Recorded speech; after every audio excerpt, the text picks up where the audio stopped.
How are you all. I hope आप लोग सब अच्छे से हों। मेरा नाम है अंकिता लाल और जैसा कि आप जानते हैं मैं आप लोगों को पढ़ा रही हूँ एनसीईआरटी बायोलॉजी। आज क्लास 7th की 6th chapter which is respiration in organism हम पढ़ने जा रहे हैं। ये वाला चैप्टर जो है ये भी काफ़ी इंटरेस्टिंग है प्रीवियस चैप्टर की तरह जिसमें हमने इतना अच्छा डाइजेशन पढ़ा। इसमें आज हम लोग रेस्पिरेशन पढ़ेंगे।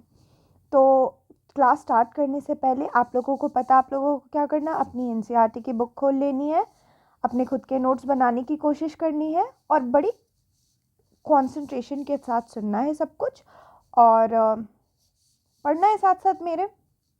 और आप लोगों को पता है थोड़ा लाइक और शेयर कर दिया करें आप लोग, इससे हम लोगों के इस फ्री इनिशिएटिव को भी बूस्ट मिलती है और हम जैसे टीचर्स को भी मोरल सपोर्ट मिलता है। With this let's start the chapter. शुरू करते हैं ना, चलिए।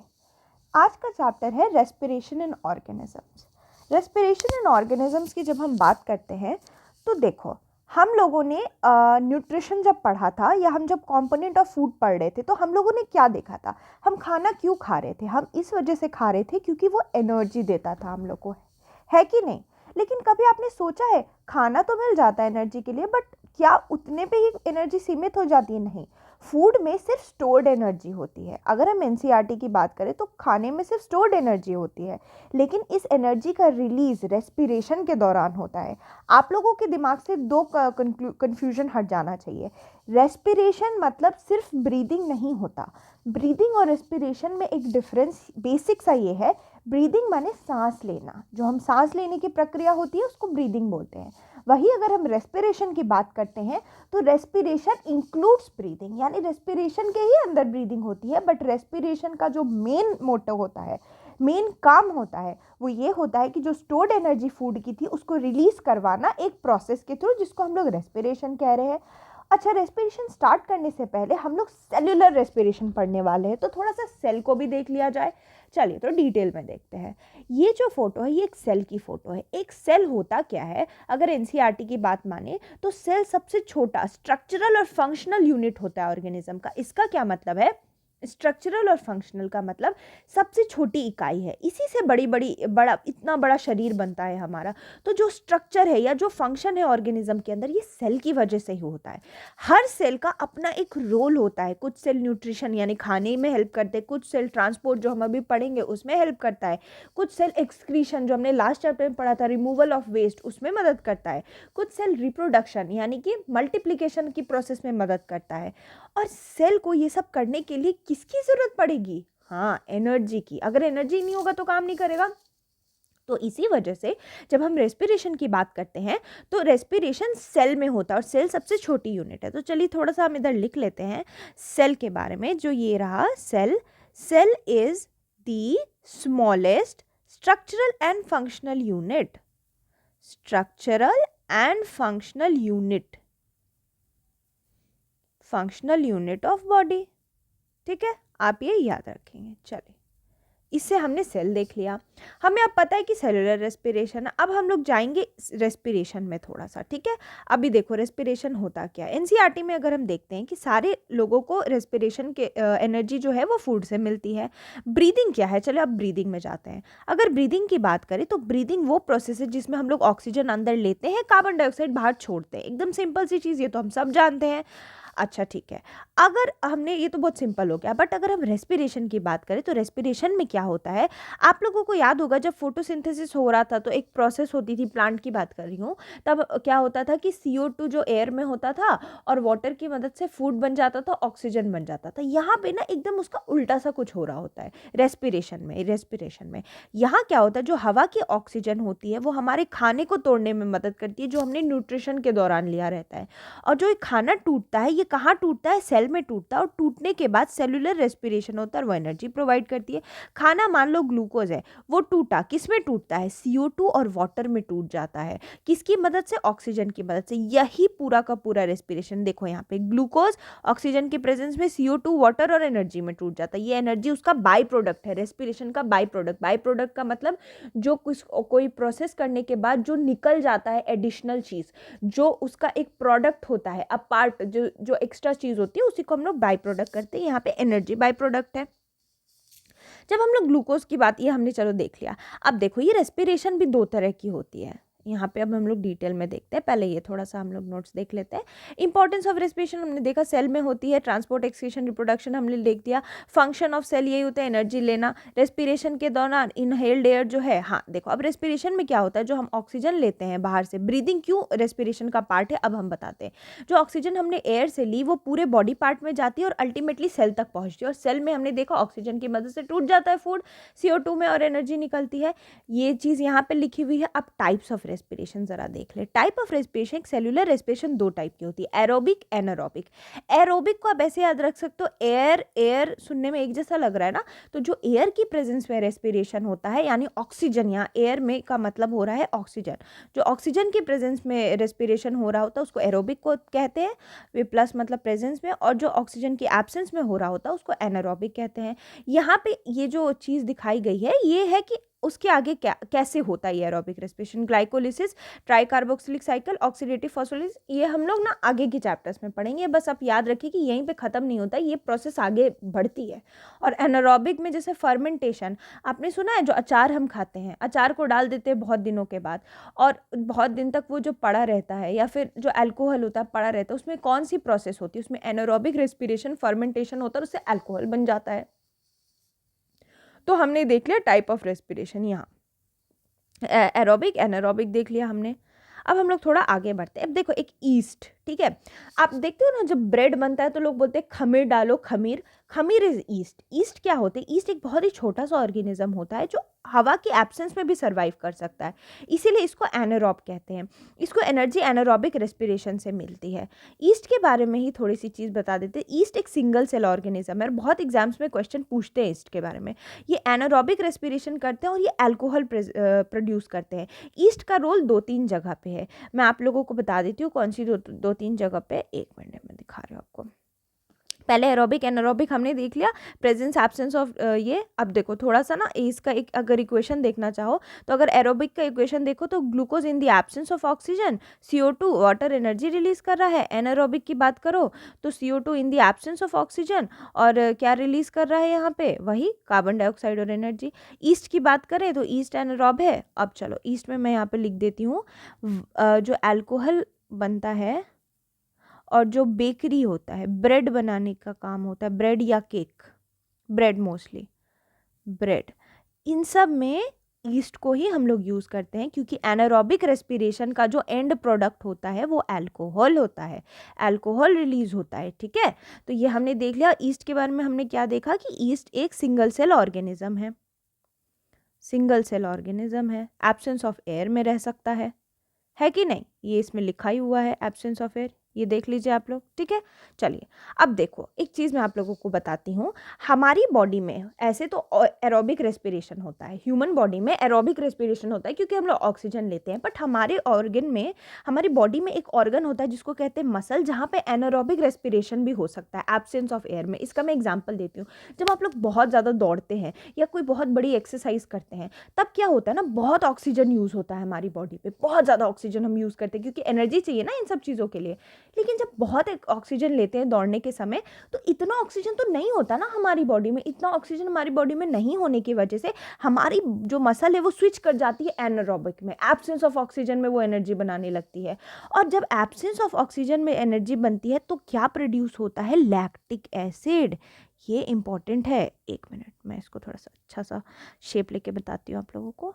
बन जाता है लैक्टिक एसिड, और ये जो लैक्टिक एसिड है ये हमारा मसल बनाता है, और ये लैक्टिक एसिड बहुत बड़ा कल्प्रिट है। आप लोगों में से अगर कोई जिम जाता है या कोई एथलीट है, किसी को रेस वेस करने का शौक है, तो आप लोगों ने नोटिस किया होगा पैरों में क्रैम्प हो जाते हैं, दर्द होने लगता है पैरों में, ऐसा लगता है नस पे नस चढ़ गई, बहुत दर्द हो। ये किस वजह से होता है, ये क्रैम्प जो होता है ये लैक्टिक एसिड की वजह से होता है। तो आप लोग इसको याद रखेंगे, क्रैम्प करवा देता है मसल्स में। और फिर क्या होता है, अच्छा जब क्रैम्प होता है तो क्या बोलते हैं कि गर्म पानी से नहा लो, गर्म पानी से मसाज करा लो, गर्म तेल से मसाज करा लो। ऐसा क्यों होता है, गर्म तेल से मसाज कराने क्यों बोलते हैं, क्योंकि जब आप इसको मसाज या फिर हॉट वाटर, तो क्या होता है ना, ब्लड की सर्कुलेशन ठीक होती है। जब ब्लड का सर्कुलेशन ठीक होगा तो ऑक्सीजन जो है वो रीच कर जाएगी मसल सेल में, ब्लड से वो मसल में आ जाए। हमारी बॉडी में आपको पता होना चाहिए कि हर चीज़ ऑक्सीजन से चल रहा होता है, सर्कुलेशन भी चल रहा है साइड बाई साइड सब कुछ, तो मसल सेल में पहुँच जाती है ऑक्सीजन। और जैसे ही मसल मसल्स में अब ऑक्सीजन आ गई तो अब वो एनारोबिक से किस पे शिफ्ट होगा, बताइए बताइए। हाँ, एरोबिक पे। और जैसे ही एरोबिक पे स्विच होगा लैक्टिक एसिड खत्म हो जाएगा और हमारे बॉडी का क्रैम्प भी खत्म हो जाएगा। तो ये चीज़ आप लोगों को याद रखनी कि हमारा मसल सेल है जिसमें ये चीज़ एनारोबिक रेस्पिरेशन भी होती है। ठीक, ये बड़ी इंटरेस्टिंग सी चीज़ थी। आप लोग देख लीजिए एनसीईआरटी में यही हम लोग बात कर रहे हैं, जब दौड़ते हैं उस दौरान लैक्टिक एसिड बन जाती है। अब हम लोग आ चुके हैं ब्रीदिंग पे।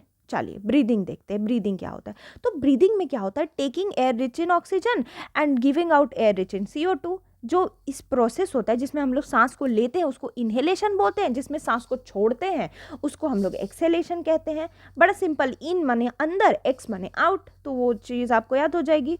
चलिए हमने देख लिया ये ब्रीदिंग की बात करें तो ये आगे बढ़ते हैं हम लोग। इनहेलेशन एक्सहेलेशन हमने देख लिया, इसी की बात हो रही थी।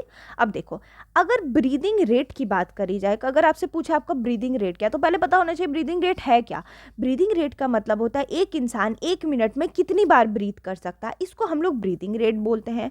अगर एक पर्सन को बहुत ज़्यादा एनर्जी चाहिए, देखो अगर एक एवरेज अडल्ट की बात करी जाए रेस्ट पे, तो एक एवरेज अडल्ट जो है वो 15 से 18 बार एक मिनट में ब्रीथ करता है। तो और अगर कोई हैवी एक्सरसाइज कर रहा है तो उसकी ब्रीदिंग रेट 25 बार, 1 मिनट में 25 बार भी हो सकती है। तो अगर आप लोग ये क्लास सुन रहे हो और अभी बैठे हो तो एक बार ही चेक करो 1 मिनट में आपकी ब्रीदिंग रेट कितनी है, तो आपको पता चल जाएगा नॉर्मल है कि नहीं। ठीक है, ये सब एक्सरसाइजेस करती रहनी चाहिए। क्या होता है ना, आपको लगता है कि आप पढ़ नहीं रहे हो, आप इंजॉय कर रहे हो क्लास को, और मेरा तो यही मोटो है कि आप लोग इंजॉय करो। चलो, तो जब हम ब्रीदिंग की बात कर रहे थे तो देखो क्या होता है कि कभी कभी इंसान को एक्स्ट्रा एनर्जी चाहिए होती है, और जब एक्स्ट्रा एनर्जी चाहिए होती है ना तो वो बड़ा फास्ट ब्रीथ करने लगता है। इस वजह से उसकी सेल में और ज़्यादा ऑक्सीजन आ जाती है, उससे क्या होता है और ज़्यादा फूड ब्रेक डाउन होता है, और ज़्यादा एनर्जी निकलती है। ठीक है, अगर एक सांस की बात करी जाए तो अ ब्रेथ, एक सांस का मतलब एक इनहेलेशन और एक एक्सहेलेशन। एक सांस मैंने एक बार लिया, एक बार दिया, मिलाकर एक होता है। तो ये आप दिमाग में अपने रखेंगे। ठीक है, अब हम लोग ह्यूमंस की ब्रीदिंग को देखने वाले हैं, ब्रीदिंग का पूरा मैकेनिज्म देखने वाले हैं। चलिए आ जाइए मेरे साथ। ब्रीदिंग रेट वगैरह हमने देख ली, होल्ड, ब्रेथ होल्ड की भी बात कर ली हमने। देखो ब्रेथ होल्ड करना भी एक कला होती है, और जब आप स्विमिंग करते हो तो ब्रेथ होल्डिंग एक्सरसाइजेस सिखाई जाती हैं, सांस रोकने की एक्सरसाइज। चलो अब हम लोग आ जाते हैं, ब्रीदिंग रेट हमने देख लिया यहाँ पे, ये हमने डिस्कस कर लिया है। अब हम हाउ डू वी ब्रीथ देखेंगे, यानी कि ब्रीदिंग कैसे होती है ह्यूमन में। तो देखो हम लोग यूजुअली जो एयर लेते हैं वो नॉस्ट्रिल की मदद से लेते हैं, और जब हम लोग इनहेल करते हैं तो ये एयर नॉस्ट्रिल से हमारी नेजल कैविटी में चला जाता है, वहाँ से हमारी लंग्स में चला जाता है, और लंग्स कहाँ पे प्रेजेंट होती है, चेस्ट कैविटी में प्रेजेंट होती है। और फिर एक बड़ा सा मस्कुलर शीट होता है जिसको डायफ्राग्म कहते हैं। ठीक है, ये क्या करता है, ये चेस्ट कैविटी का फ्लोर बनाता है, और ब्रीदिंग में रिब केज और डायफ्राम का बहुत बड़ा रोल होता है। अभी आप लोग सोचोगे क्या क्या बता दिया मैम ने, अगर मैं अभी आपको फोटो के साथ बताऊं तो बड़े अच्छे से क्लियर हो जाएगा। चलो मैं बताती हूँ फोटो के साथ। तो मैं पिक्चर दिखाती हूँ जिससे आप लोगों को ये सारी चीज़ें क्लियर हो जाएगी। तो जब हम पिक्चर देखते हैं, ये रही पिक्चर, तो यहाँ आप लोग देखो, यहाँ पे मैं बात करी थी नॉस्ट्रिल की, ये होता है नॉस्ट्रिल। एक मिनट, इसको मैं थोड़ा क्लियर कर दूँ। हाँ जी, तो ये होती है नॉस्ट्रिल, यहाँ ठीक है, नाक के पास। ये हुआ पूरा नेज़ल कैविटी। नेज़ल कैविटी के बाद मैंने क्या बोला आप लोग को, नेज़ल कैविटी से जो है हवा जाती है हमारे लंग्स में। तो ये तो हो गया हमारा लंग्स, ये फेफड़े हो गए। अब ये लंग्स आप देख रहे हो किसी के अंदर है, वो हड्डी नुमा स्ट्रक्चर है, इसको हम लोग रिब केज बोल रहे हैं। ठीक है, और यहाँ पे ये रिब केज के नीचे एक स्ट्रक्चर होता है फ्लैप की तरह, मतलब पतली सी आप कह सकते हो, या बेस मान लो, किसी चीज़ का बेस मान लो, उसको हम लोग डायफ्राम कहते हैं। उसी के ऊपर ये रिबकेज है, और रिबकेज के अंदर आप देख रहे हो लंग्स, यहाँ से हवा अंदर जा रही है, यहाँ से हवा बाहर जा रही है, और प्रोसेस पूरा हमने देखा। अब मैं आप लोगों को बताती हूँ कि होता क्या है।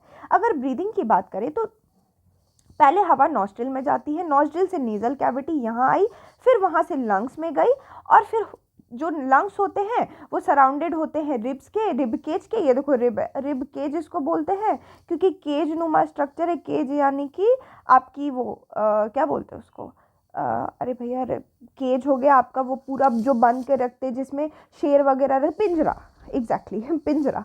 चेस्ट के जो है, चेस्ट कैविटी जो है आपकी पिंजड़े, रिब के पिंजड़ों जैसी स्ट्रक्चर के अंदर है। फिर अगर हम बात करें तो फ्लोर, चेस्ट कैविटी की फ्लोर की हम लोग बात करें, अगर ये पूरा चेस्ट कैविटी, इसको मान लो चेस्ट कैविटी, तो इसके फ्लोर पे एक स्ट्रक्चर होता है, उसको डायफ्राम कहते हैं। अब ये रिब केज और डायफ्राम पे इतना इंपॉर्टेंस क्यों है, क्योंकि इन दोनों का बहुत इंपॉर्टेंट रोल होता है ब्रीदिंग में। चलिए हम लोग ये रोल देखते हैं। ब्रीदिंग में क्या होता है, मूवमेंट होती है रिब केज और डायफ्राम की। अब मैं आप लोगों को बोलती हूँ एक एक्सरसाइज करने के लिए, जिससे आप लोगों को ना ये चीज़ और ज़्यादा क्लियर हो जाएगी। चलो मैं बताती हूँ आप लोगों को करना क्या है। एक मिनट, हाँ जी, माइक थोड़ी इधर उधर हो गई थी। हाँ, तो आपको क्या करना, आप एक बार इनहेल करो, सांस अंदर लो। जब आप अंदर कर रहे हो तो आप फील कर रहे हो कि कुछ हमारी बॉडी में जो है वो ऊपर की तरफ आ रहा है और बाहर की तरफ आ रहा है। तो जो ऊपर की तरफ और बाहर की तरफ आ रहा है वो रिब केज है। लेकिन जब कुछ ऊपर की तरफ और बाहर की तरफ आ रहा है तो हमारा डायफ्राम बिल्कुल उल्टा नीचे की तरफ जाता है। तो आप अगर सोचो, गेस करो, ये ऊपर जा रहा है, ये नीचे आ रहा है, तो स्पेस नहीं बढ़ जाएगा? जो ये स्पेस बढ़ेगा, ये स्पेस बढ़ाते हैं हम किसकी, चेस्ट कैविटी की स्पेस बढ़ाते हैं इन दोनों की मदद से। और अगर स्पेस बढ़ जाएगा तो जो हम हवा लेने की कोशिश करें ऑक्सीजन, उसके लिए जगह बढ़ जाएगी और फटाफट और ज़्यादा हवा अंदर आ पाएगी। यही तो हमारा गोल है। और जब हम एक्सेलेशन की बात करते हैं तो जब हम बाहर हवा छोड़ रहे हो तो एकदम उल्टा हो जाता है। रिब केज जो है अब वो नीचे चली जाती है और डायफ्राम ऊपर चला जाता है, और इससे क्या होता है कि हवा ज़्यादा की ज़्यादा हवा बाहर चली जाती है। तो ये पूरा ब्रीदिंग का प्रोसेस है, इनहेलेशन एक्सेलेशन। आपको रिब केज और डायफ्राम का मूवमेंट याद रखना है, ठीक। मैं आपको पिक्चर में भी दिखा देती हूँ। यहाँ पे आप लोग देखिए किस तरह से डायफ्राम नीचे की तरफ जा रहा है ब्रीदिंग इन के दौरान, और किस तरह से वापस से ऊपर आ गया ब्रीद आउट के दौरान। तो ये प्रोसेस होता है पूरा ब्रीदिंग इन का। यहाँ आप देख रहे हो किस तरह से स्पेस बढ़ गया है ब्रीद इन के तहत, ताकि ज़्यादा हवा आ सके, और स्पेस कम हो गई है ताकि कम हवा जा सके। तो ये पूरा प्रोसेस है ब्रीदिंग का, ठीक है। तो हमने ब्रीदिंग की प्रोसेस देख ली। अब हम लोग क्या करेंगे, कुछ एनिमल्स में, हमने ह्यूमन का तो देख लिया, अब दूसरे एनिमल्स में अब हम लोग ब्रीदिंग की प्रोसेस सेम देखेंगे। स्टार्ट हम लोग करेंगे कॉकरोच से, बट उससे पहले हम लोग एक बार एनसीईआरटी में देख लेते हैं। हम लोगों ने डायफ्राम चेस्ट कैविटी वाली चीज़ देख ली, हमने ये भी देख लिया किस तरह से एयर फिल इन करता है, रश इन करता है। अभी देखो यहाँ पे एनसीईआरटी की फोटो में आप लोग देखो, ये रहा नेजल पैसेज, ये नेजल पैसेज के अंदर ओरल कैविटी, ये होती है फेरिंग्स। फेरिंग्स को हम लोग एयर बॉक्स भी बोलते हैं। जैसे हम ईसोफेगस था ना हमारे डाइजेशन में, जैसे फूड पाइप था, तो फेरिंग्स आपका यहाँ पे विंड पाइप हो गया, ठीक है। इससे हवा नीचे जा रही है तो इसलिए इसको हम लोग विंड पाइप कह रहे हैं, विंड पाइप, ओके। अब ये क्या होता है, उसके नीचे आता है ट्रेकिया। ट्रेकिया लंग्स की शुरुआत करवाता है, ठीक है। ट्रेकिया लंग्स की शुरुआत, फिर लंग्स आ गए, ये रहा आपका रिब, और ये है डायफ्राम जिसकी हम लोग बात कर रहे हैं। तो ये पूरा स्ट्रक्चर हो गया चेस्ट कैविटी का, ठीक। हमने पूरी ब्रीदिंग देख ली। अब आप लोग एक चीज़ देखो, स्मोकिंग जो है ना, स्मोकिंग लंग को डैमेज कर देता है और स्मोकिंग से कैंसर तक हो सकता है। इसी वजह से जितना हो सके उतना अवॉइड करें। मैं तो बोलूँगी बिल्कुल ना स्मोक करें। एक ही ज़िंदगी मिली है, एक ही लंग्स मिले हैं, क्यों उसको जलाना? अरे भाई ऑलरेडी इतना स्ट्रेस है लाइफ में, इसको क्यों ऐड करना एक और, कि हमारा शरीर भी गल जाए। तो just keep it in caution.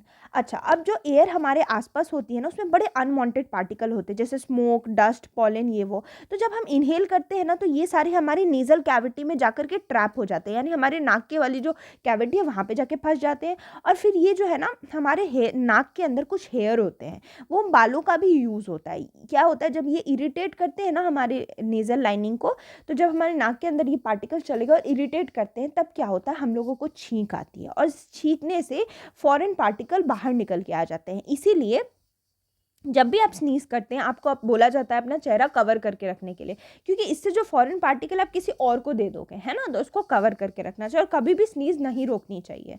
तो ये आप लोगों को 2-3 चीज़ें कॉशन में रखनी चाहिए, ठीक है। ये याद रखेंगे। इसको मैं यहाँ साइड में लिख देती हूँ, एक मिनट, रेड कलर यूज़ करती हूँ। पहली चीज़, smoking should be avoided. Smoking, चलो ये लिख देती हूँ, स्मोकिंग कॉजेज कैंसर, वो जो डब्बों पे होता है लिखा हुआ, एंड इट किल्स, बट कोई पढ़ता नहीं है, सो सैड। और दूसरी चीज़ कि जो फॉरेन पार्टिकल्स है एयर के, फॉरेन पार्टिकल्स ये इरिटेट करते हैं लाइनिंग को, नेज़ल लाइनिंग को, irritates nasal lining, which causes what, that causes sneezing. और ये तो बड़ी बेसिक सी मैनर है कि नाक पे हाथ रख के छींकना चाहिए, तो मैं ये नहीं लिखूंगी, आप लोग समझदार हैं सारे। अच्छा चलो, अब हम लोग दूसरे एनिमल्स की ब्रीदिंग की बात कर रहे थे। सबसे पहले हम लोग कॉकरोच से स्टार्ट करते हैं। कॉकरोच के अंदर इस तरह का कोई लंग वंग नहीं होता है, ठीक है। उसके अंदर होते हैं स्पाइरिकल्स। स्पाइरिकल एक स्ट्रक्चर होता है जो उनकी बॉडी पर ही होता है। ये एक लाइनिंग होती है। जो इंसेक्ट जो होते हैं ना, उनके पास ट्रेकिया होता है। जैसे हमारे पास लंग है ना, उनके पास एयर का ट्यूब होता है, ट्रेकिया। यहीं पर गैस एक्सचेंज हो रही होती है। ऑक्सीजन रिच हवा जो है, स्पाइरिकल जो बॉडी में छोटे छोटे छेद है, ओपनिंग है, उनको स्पाइरेकल कह रहे हैं। उसके थ्रू ऑक्सीजन आया, ट्रेकिया में गया, ट्रेकिया से बॉडी टिश्यूज में गया, उधर से सारे बॉडी पार्ट में गया, और जो भी कार्बन डाइऑक्साइड बॉडी में था वो वापस से ट्रेकिया में गया और फिर वापस चला गया। सिंपल सी चीज़ है। स्पाइरेकल है, मैं एकदम छोटा सा एक फ्लो चार्ट बना देती हूँ। एयर है, वो स्पाइरेकल्स जो कि एक क्या है, स्पाइरेकल ओपनिंग है, इसके थ्रू एंटर किया, स्पाइरेकल से ट्रेकिया में गया, ट्रेकिया से बॉडी में गया, क्योंकि ऑक्सीजन रिच एयर होगा कि नहीं, यहाँ से बॉडी में गया, और फिर बॉडी में जो CO2 था वो फिर वापस से EI वाला प्रोसेस करते हुए बाहर की तरफ चला गया, है कि नहीं। तो ये इंसेक्ट का हो गया, हमने इंसेक्ट की देख ली ब्रीदिंग प्रोसेस। ये पूरा इंसेक्ट का ब्रीदिंग प्रोसेस था। NCERT में जाके हम लोग थोड़ा सा देख लें हमने क्या किया। ये तो ब्रीदिंग की प्रोसेस है। हम लोग अब देख रहे हैं कॉकरोच। ये रहा कॉकरोच, ये देखो ये ट्रेकिया, ये पूरा स्ट्रक्चर है ट्रेकिया का, इसी के थ्रू ये जा रहा है, ठीक है, ब्रीदिंग इन दूसरे एनिमल्स। ओके, ये वाला एक आप फिगर देख लेंगे NCERT की, जिसमें लिखा है कि लंग्स में इनहेल एयर में 21% ऑक्सीजन, 0.04% जो हमारे एयर में 0.04% कार्बन डाइऑक्साइड है वो बाहर आ रहा है लंग्स से, और 21% ऑक्सीजन जो है वो हम लोग इनहेल कर रहे हैं। एक्सेल में 16.4% ऑक्सीजन जो है और 4.4% कार्बन डाइऑक्साइड है। तो ये आप एक बार देख लेंगे, ठीक है। हाँ, एक चीज़ आप याद रखेंगे, एक NCERT की एक्सरसाइज है जिसमें क्या बोलते हैं कि जब लाइम वाटर में आप हवा डालते हो ना बाहर से, तो वो मिल्की हो जाता है। ये क्यों होता है? क्योंकि लाइम वाटर में बाहर से अगर हवा डाल दो, CO2 डाल रहे हो ना, आपकी बॉडी के अंदर तो CO2 है, बाहर से ना ऑक्सीजन ले रहे हो, तो जब CO2 लाइम वाटर में डालते हैं तो वो मिल्की हो जाता है। तो ये आप याद रखेंगे, ठीक है। मैं इसको यहाँ पे लिख देती हूँ, ये भी एक इम्पॉर्टेंट चीज़ है। When we add CO2 to lime water, it turns what? It turns milky. Milky माने दूध की कलर का हो जाता है। It turns milky, wait a minute, milky हो जाता है। चलो, तो हमने ये देख लिया। अब हम फिश की बात करते हैं। Next we'll move on to fish. Cockroach देख लिया। चलो, यहाँ पे अर्थवॉर्म है तो हम NCERT की बात मानते हैं। पहले अर्थवॉर्म देखते हैं। अर्थवॉर्म की बात करें तो अर्थवॉर्म अपनी स्किन से ब्रीथ करते हैं। स्किन जो अर्थवॉर्म का, अगर कभी अर्थवॉर्म छूकर देखो तो आपको फील होगा उसका स्किन एकदम मॉइस्ट होता है, स्लाइमी होता है। इसमें क्यों ऐसा होता है? ताकि गैस इजीली इससे पास कर जाए, ठीक है। लेकिन एक और चीज़ बता दूँ, फ्रॉग के पास लंग्स के पेयर तो होते बिल्कुल ह्यूमन बींग की तरह, लेकिन वो ब्रीथ अपने स्किन से करते। तो स्किन से ब्रीथ करने वाले दो ऑर्गेनिज्म कौन हो गए? Earthworm and frog. देखो यहाँ पे earthworm breathe through their skin, और इनकी जो बॉडी होती है वो स्टिकी और स्लाइमी होती है, स्टिकी एंड स्लाइमी, ताकि गैस एक्सचेंज अच्छे से हो सके, फॉर बेटर गैस एक्सचेंज, है कि नहीं? हमने देखा NCERT में। ओके, चलिए फ्रॉग्स की बात करें तो फ्रॉग में एक पेयर ऑफ लंग होता है ह्यूमन बींग की तरह, लेकिन वो फिर भी अपने स्किन के थ्रू ही ब्रीथ करते हैं। फिश की बात करें तो फिश जो है वो गिल्स के थ्रू रिस्पायर करते हैं, ठीक है। क्योंकि आपको पता है वाटर में डिजॉल्व ऑक्सीजन होता है, अभी एकदम डायरेक्ट ऑक्सीजन हवा की तरह नहीं है, तो उनको एक स्ट्रक्चर की जरूरत पड़ जाती है जो कि क्या करता है, well supplied with blood vessels and exchange of gases की एक्सचेंज में हेल्प करता है, ठीक है। अब उसके बाद हमने इसका देख लिया। हमने चलो एक बार मैं फिश की आपको गिल्स के स्ट्रक्चर दिखा देती हूँ। ये होता है गिल्स, ठीक है। Gills are projection of the skin का ही प्रोजेक्शन है, और इसी वजह से हेल्प करता है इनको। इसमें गिल्स में ना ब्लड वेसल्स की नेटवर्क होती है, ये मैं लिख देती हूँ। कुछ एक्स्ट्रा पॉइंट्स है जो आपको पता होने चाहिए। Gills are well supply with blood vessels, तो हमने देख लिया। And gills are nothing but they are projections of the skin. तो ये चीज़ आपको याद रखनी है, मैं इसको अंडरलाइन कर देती हूँ। क्या याद रखना है? Supplied with blood vessels, gills are projection of skin and helps in exchange of gases. तो ये इंपॉर्टेंट थी। चलिए, अब हम लोग रेस्पिरेशन इन प्लांट्स देखते हैं। प्लांट की रेस्पिरेशन की बात करें तो प्लांट में हमने फोटोसिंथेसिस तो देखा था ना, तो प्लांट में हम एक और चीज प्रोसेस देखते हैं। प्लांट में स्टोमाटा के बारे में अब आपको बता चुकी हूँ। लीव्स के अंदर टाइनी पोर्स होते हैं जो उनकी एपिडर्मिस पे होता है, अपर लेयर को बोल रहे हैं एपिडर्मिस, वहाँ से गैसियस एक्सचेंज होता है। तो जो ब्रेक डाउन होता है ग्लूकोज का in plant cell is like that in any other living organism. इसमें भी क्या होता है, ग्लूकोज टूट जाता है, और टूटने के बाद ग्लूकोज जो है वो बाद में एनर्जी और CO2 बन जाता है, जैसे ह्यूमन बींग्स में हो रहा है। वही सेम चीज़ यहाँ पे देखी गई है, ठीक है। वही सेम चीज़ यहाँ पे हम लोग देख रहे हैं। Leaves are tiny pore called stomata, और इस तरह से वो क्या करते हैं, ऑक्सीजन एयर से लेते हैं और CO2 से, और रूट जो है वो इस एयर स्पेसेस जो सॉइल में होती है उसके थ्रू भी एयर ले लेते हैं। एडिशनल पॉइंट में हमने देखा, ईस्ट के बारे में हमने बात कर लिया, सिंगल सेल्ड ऑर्गेनिज्म है, ये एनारोबिकली रिस्पायर कर सकते हैं, अल्कोहल बनाते हैं। अच्छा, अब हम प्राणायाम के बारे में, कुछ एनसीईआरटी में दिया हुआ है कि जो रेगुलर ट्रेडिशनल ब्रीदिंग एक्सरसाइजेज होती है ना, वो हमारी लंग कैपेसिटी को बढ़ा देती हैं। क्या होता है कि जो प्राणायाम करने बोला जाता है, योगा करने बोला जाता है, हमारा इतना अच्छा ट्रेडिशन है योगा का, इसीलिए बोला जाता है ताकि अगर आप रेगुलरली ब्रीदिंग एक्सरसाइज करोगे तो आपकी लंग की कैपेसिटी बढ़ जाएगी। सोचो, अगर कैपेसिटी ज़्यादा है तो आप ज़्यादा एयर ले सकोगे, ज़्यादा एयर लोगे तो ज़्यादा बॉडी में जाएगा, ज़्यादा बॉडी में जाएगा ज़्यादा एनर्जी रहेगी, ज़्यादा एनर्जी रहेगी तो अच्छे से काम कर पाओगे।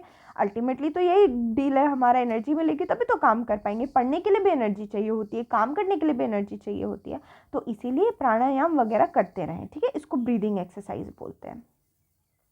अब हम लोग, आप लोगों को पता है क्या करते हैं, अब हम लोग कुछ प्रैक्टिस करते हैं, प्रैक्टिस क्वेश्चन, राइट। और मैं एक क्वेश्चन भी आप लोगों को दूंगी जो आप लोग मुझे कमेंट सेक्शन में बताओगे। उससे पहले हम लोग देख लेते हैं एनसीईआरटी के, हम लोग एंड में जा रहे हैं। यहाँ पे देखो, ये जो मैं कह रही थी ना कि रूट्स, ऐसे तो हवा से ऑक्सीजन और कार्बन डाइऑक्साइड एक्सचेंज होता ही प्लांट में, उसके अलावा जो मिट्टी होती है उसके बीच में से छोटे छोटे स्पेसेस होते हैं, एयर स्पेसेस, यहाँ से भी रूट हेयर जो है वो CO2 ले लेती है। हमने सारे कीवर्ड कर लिए, हाँ जी, सारे कीवर्ड हमारे हो गए यहाँ पे। ओके, अब हम लोग कुछ प्रैक्टिस क्वेश्चंस देखते हैं। चलिए आ जाइए। तो हम लोग चलो प्रैक्टिस करते हैं। जब हम लोग प्रैक्टिस करने जाएंगे तो पहला क्वेश्चन ये है कि which of the following are the part of human respiratory system. इसमें से कौन ह्यूमन रेस्पिरेटरी सिस्टम का पार्ट है? ट्रेकिया है, हाँ हमने देखा था। डायफ्राग्म है, देखा था। लंग्स है, देखा था। क्या ऑल ऑफ द अबव होगा आंसर? हाँ जी, ऑल ऑफ द अबव होगा आंसर। अब हम लोग दूसरा क्वेश्चन देखते हैं। दूसरा क्वेश्चन है, in which of the following part of respiratory system gaseous exchange take place. तो मैंने आप लोगों को लंग्स तक बताया था क्योंकि इस चैप्टर में लंग्स है, बट हम लोग इस क्वेश्चन के थ्रू थोड़ा और डिटेल में जाएंगे। इसका आंसर होगा एल्वियोलाई। चलो मैं आप लोगों को पिक्चर दिखाती हूँ। ये हुआ हमारा पूरा लंग्स। ट्रेकिया जिसकी हम बात कर रहे हैं, trachea is the wind pipe. अगर शायद मेरे मुंह से ना निकल गया था pharynx is the wind pipe, no. Pharynx जो है वो आपका माउथ कैविटी है, ठीक है। आपका जो ये है क्या बोलते हैं, wind pipe, that is trachea. या फिर अगर हम बेटर टर्म में लिखें तो फेरिंग्स को हम थ्रोट लिख सकते हैं। फेरिंग्स जो है वो थ्रोट है, ठीक है, जो हमारे गले के पास होता है। और ट्रेकिया विंड पाइप है। तो चलो देखो, एयर जो है वो ट्रेकिया में आती है। ट्रेकिया में आने के बाद जो लंग्स है, लंग्स के भी पार्ट होते हैं। इसमें सबसे पहले आपको दिख जाएगा ब्रोंकी, ठीक है, यहाँ ब्रोंकी है, फिर ब्रोंकियोल, और एंड में यहाँ पे एक सैक नुमा, एक छोटी सी थैली नुमा स्ट्रक्चर होता है, एल्वियोलाई बोलते हैं। और यहीं पे वो गैसेस एक्सचेंज होता है जिसकी हम बात बोल रहे हैं। O2 आता है, CO2 चला जाता है, ये इसी एल्वियोलाई में होता है। तो आपको एल्वियोलाई वर्ड याद रखना है। लंग्स बहुत बड़ा स्ट्रक्चर है, इसके अंदर छोटे छोटे पार्ट्स हैं, ठीक है। Trachea, bronchi, bronchioles, alveoli. Alveoli आपको एकदम अच्छे से मजे से याद रखना है। चलो दूसरे क्वेश्चन में जाते हैं। विच of the following gas is released out during the process of respiration. हमने देखा, फूड लेते हैं, ऑक्सीजन की मदद से तोड़ते हैं, तो क्या निकलता है? CO2 निकलता है। अब आप लोग बताएं मुझे, which of the following functions by filtering and keeping the mucus away from our lungs. हमारा लंग, जैसे कि मैंने बताया, बहुत बड़ा स्ट्रक्चर है। तो लंग्स की ना यहाँ पे वॉल्स पर सीलिया बना होता है, ठीक है। सीलिया इस तरह से होता है। सीलिया का क्या काम होता है, जो भी म्यूकस, कोई भी बाहर का फॉरेन मटेरियल, डर्ट अगर हमारे लंग्स तक पहुंच गया, मान लो नोज को भी पास कर गया, तो जो सीलिया होती है हमारी लंग्स की, वो उसको फिल्टर करने में मदद करती है। तो सोचो सीलिया कितना इंपॉर्टेंट है। अगर सीलिया ना हो तो वो सारे लंग्स को खराब कर देंगे। विंड पाइप किसको कहते हैं? अभी मैंने आप लोगों को पढ़ाया था, विंड पाइप ट्रेकिया को बोलते हैं। तो आप लोगों के लिए एक क्वेश्चन ऑफ द डे तो मैं देती ही हूँ, तो चलो आज भी एक क्वेश्चन ऑफ द डे देती हूँ। जैसे हमने देखा कि trachea is known as the wind pipe, आज आप लोगों को बताना है साउंड बॉक्स किसको बोलते हैं। सॉरी, एक minute, which, wait a minute, हाँ, which part of our body is called sound box? Comment down below. आप लोग कमेंट करके मुझे बताओगे किसको बोलते हैं, ठीक है। और ये भी बताओगे कि उसकी लोकेशन क्या है, कहाँ पाई जाती है, ठीक है। आप उसकी लोकेशन भी बताओगे मुझे। तो इस तरह से हमने रेस्पिरेशन देख लिया। ये आप लोगों को बिल्कुल याद रखना है। एल्वियोलाई तो बिल्कुल से बिल्कुल याद रखना, तो मैं इसको स्टार मार्क कर देती हूँ। इस तरह से हमने पूरी सारी रेस्पिरेशन देख ली, ह्यूमन की ब्रीदिंग भी समझ ली हमने, रेस्पिरेशन भी समझ ली हमने। देखा आज सेलुलर रेस्पिरेशन, जो भी एक्स्ट्रा पॉइंट्स है वो भी मैंने आप लोगों को दे दिया। तो इस तरह से हमारा रेस्पिरेशन इन ऑर्गेनिज्म ख़त्म होता है।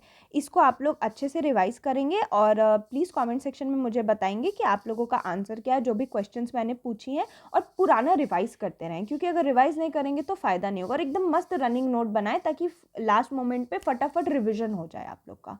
और बायोलॉजी से अगर आपने अच्छे से पढ़ लिया ना, अगर आपने समझ लिया बायोलॉजी को, तो बायोलॉजी का ना कोई क्वेश्चन नहीं छूटेगा। और अगर साइंस का एक भी क्वेश्चन सही हो जाता है ना, तो आप सोचो कट ऑफ तो छोड़ो, कितने ज़्यादा यहाँ पे तो आधे आधे नंबर से पॉइंटों से छूट जाते हैं। तो आप लोग मेरी क्लास में कोशिश करोगे कि बायोलॉजी से निश्चिंत रहें, ठीक है।